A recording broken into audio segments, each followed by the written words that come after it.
Yo, listen up. Imagine being a literal nobody, the weakest dude in the sect, and you're suddenly engaged to the ice-cold Empress, the strongest cultivator alive. This isn't just marrying up, this is a total glitch in the Matrix. But you think he's just going to be her trophy husband? Think again. Our boy activates a shock system, where he gets OP rewards just for making people's jaws drop. Forget meditating, this dude's path to power is pure flexing. And just like that, our boy Ning Tian went from zero to hero, marrying the Empress herself. His secret? A cheat code system that rewards him for pure, unadulterated flexing. But not everyone is a fan of this fairy tale romance. Speaking of which, we cut to this creepy ancestor dude laughing his head off. Turns out, the whole path to becoming a god was a giant scam he cooked up just to lure someone with a godly physique. Our boy Ning Tian. The Empress is completely blindsided, realizing she's been played this whole time. The ancestor is gloating, thanking the Empress for being so gullible. And the realization hits Ning Tian like a truck. So she only married me for my body? But before he can even process this, the Empress steps up. She's pieced it all together. This ancestor wants to use Ning Tian's body to resurrect himself. The ancestor just keeps taunting her, calling her a silly girl. Oh, big mistake. Huge. The Empress unleashes her power, screaming, "You wish to die." She's not about to let this ghost possess her man. Look at that power. The heavenly demonic palm. The Empress is not messing around. But this ancestor is an ancient evil, a literal ghost in the machine, and he's not going down that easy. He's screaming about his emperor-level strength, but you can tell he's sweating. He's just a spirit right now, so he can't actually fight her head-on. It's all just a big bluff. So he switches targets. Forget the Empress. He's going straight for the prize, Ning Tian's body. He dives in, yelling, "Come at me." It's a hostile takeover, and our boy is the target. The Empress freaks out, trying to pull the spirit away from Ning Tian. But the ancestor is already latching on, laughing like a maniac. Once I'm in, there's no getting me out. The ancestor thinks he's hit the jackpot. This godly physique is the ultimate cultivation vessel. But then he looks deeper. And what does he see? A freaking spiritual sea in our boy's Dantian. This isn't just a jackpot. It's the cosmic lottery. But his excitement quickly turns to terror. Turns out that spiritual sea is home to a thunder dragon spirit vein. And lightning is basically kryptonite for spirits. He's trapped inside an electric fence, and the voltage is cranked to max. And it dawns on him. This kid played him. He realized the ancestor was afraid of thunder and used it as bait. Our boy isn't just OP. He's a freaking genius strategist. The ultimate Uno reverse card. And BM, the system chimes in. For shocking an immortal emperor-level spirit, our boy gets a new skill, spirit destruction. The ancestor is still running his mouth. "Oh, I'm an emperor. You can't touch me." Ning Tian used smukes. He doesn't need to argue. He just activates the skill. "Oh yeah? Watch me." In his body, he makes the rules. He unleashes soul fire. This isn't your campfire variety. This stuff is designed to roast spirits. The ancestor is about to have a very, very bad day.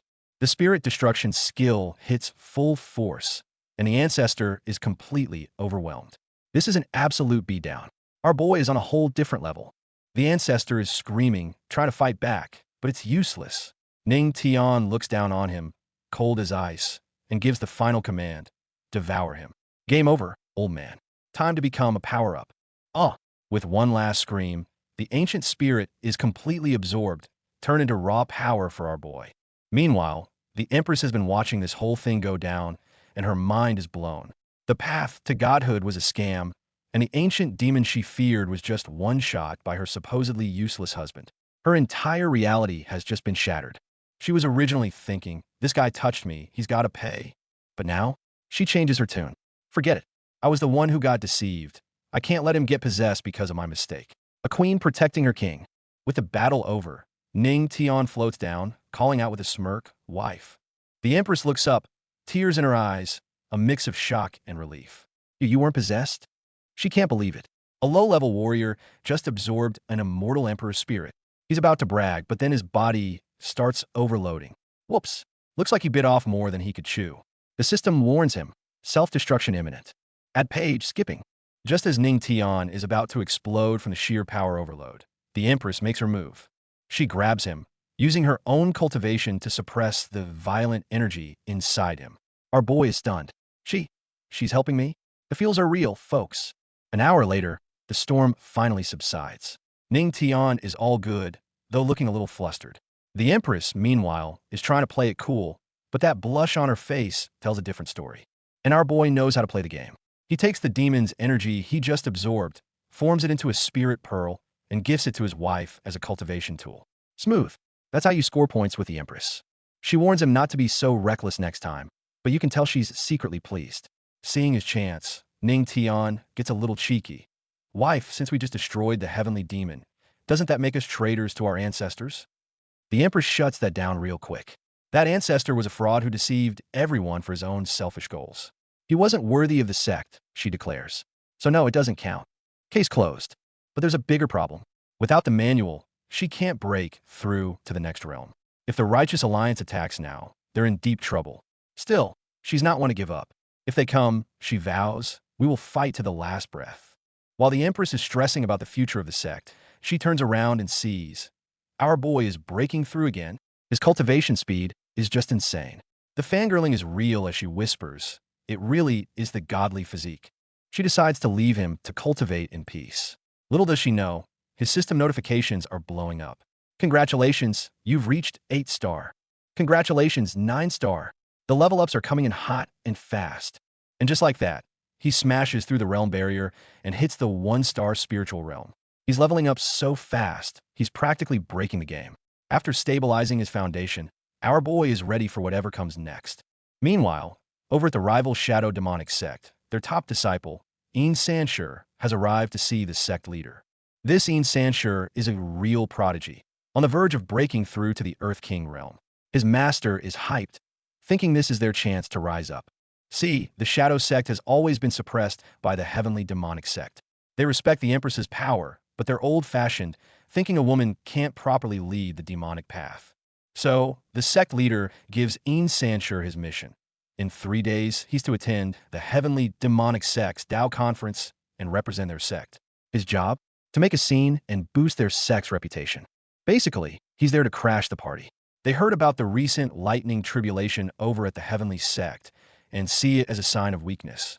The plan is to publicly humiliate their disciples and challenge the Empress's authority. Back with our boy, he's reflecting on his close call. He knows he got lucky this time, since the thunder just happened to be the perfect counter. He realizes he can't rely on luck forever. He needs to get stronger and fast. And what better time than now? The system alerts him that the full moon is perfect for cultivation. No time to waste, our boy decides to pull an all-nighter to grind for XP. His late-night training session doesn't go unnoticed. A group of female disciples spots him, and the fangirling immediately begins. Look at him. He's not even spending the night with the Empress. He's working hard. They're obsessed. Inspired by his dedication, the disciples decide they need to work harder too. And what happens when everyone gets motivated? Our boy's system dings. You have shocked and motivated all the disciples.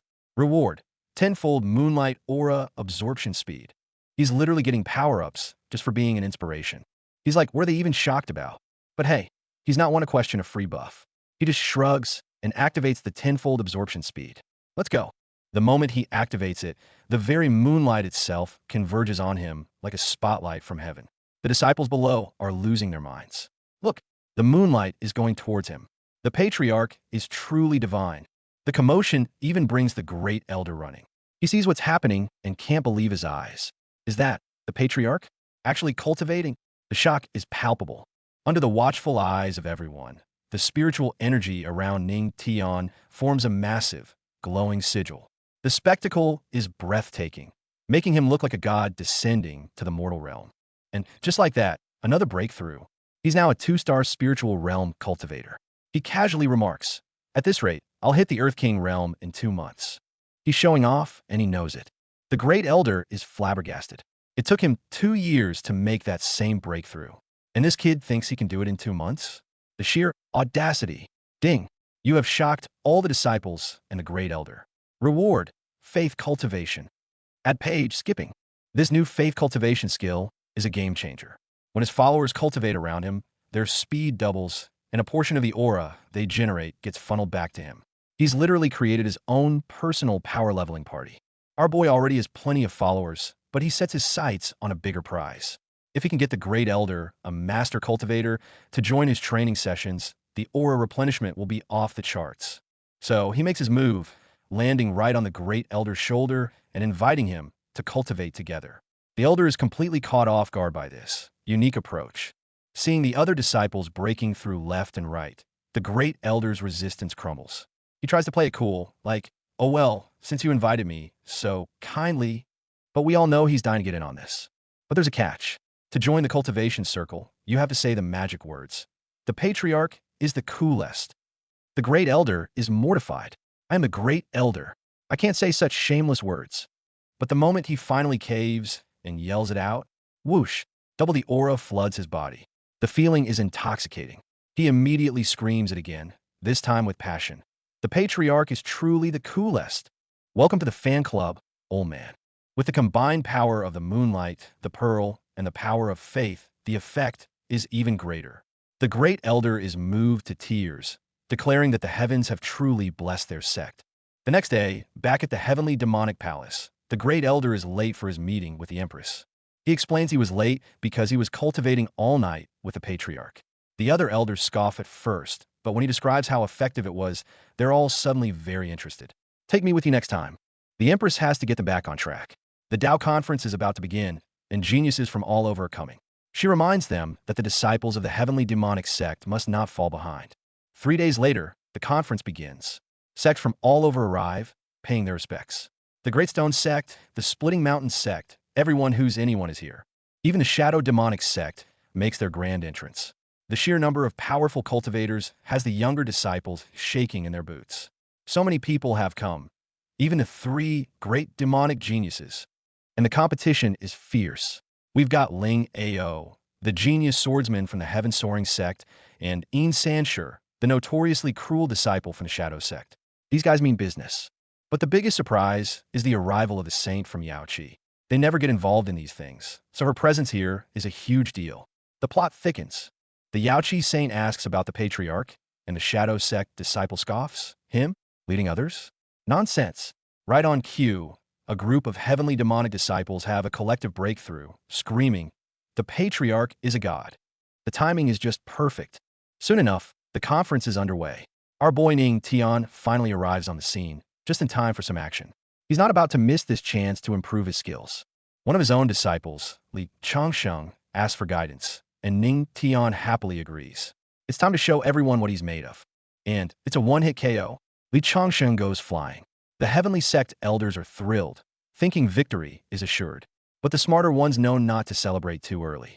The 3 toughest opponents haven't even stepped up yet. Speaking of the toughest opponents, our boy overhears the conversation while feeding his wife. 3 most difficult opponents? Let me see them. He's not intimidated, he's intrigued. Just then, Een Sanshur from the Shadow sect takes the stage. But instead of fighting, he asks a question. What is the Tao? The whole place goes silent. This isn't a fight, it's a philosophical debate. No one has an answer. Een Sanshur smirks at the silent crowd. Today, I will let your heavenly demonic sect get on stage and not get off. It's clear they came prepared to win through wits, not just brawn. But our boy doesn't play by their rules. He looks at Een Sanchi's flamboyant style and starts roasting him. Wife, are all the Shadow sect disciples sissies like him? He looks like a woman in men's clothes. Oh, turns out that's Een Sanchi's biggest trigger. Een Sanshur is furious, demanding an answer.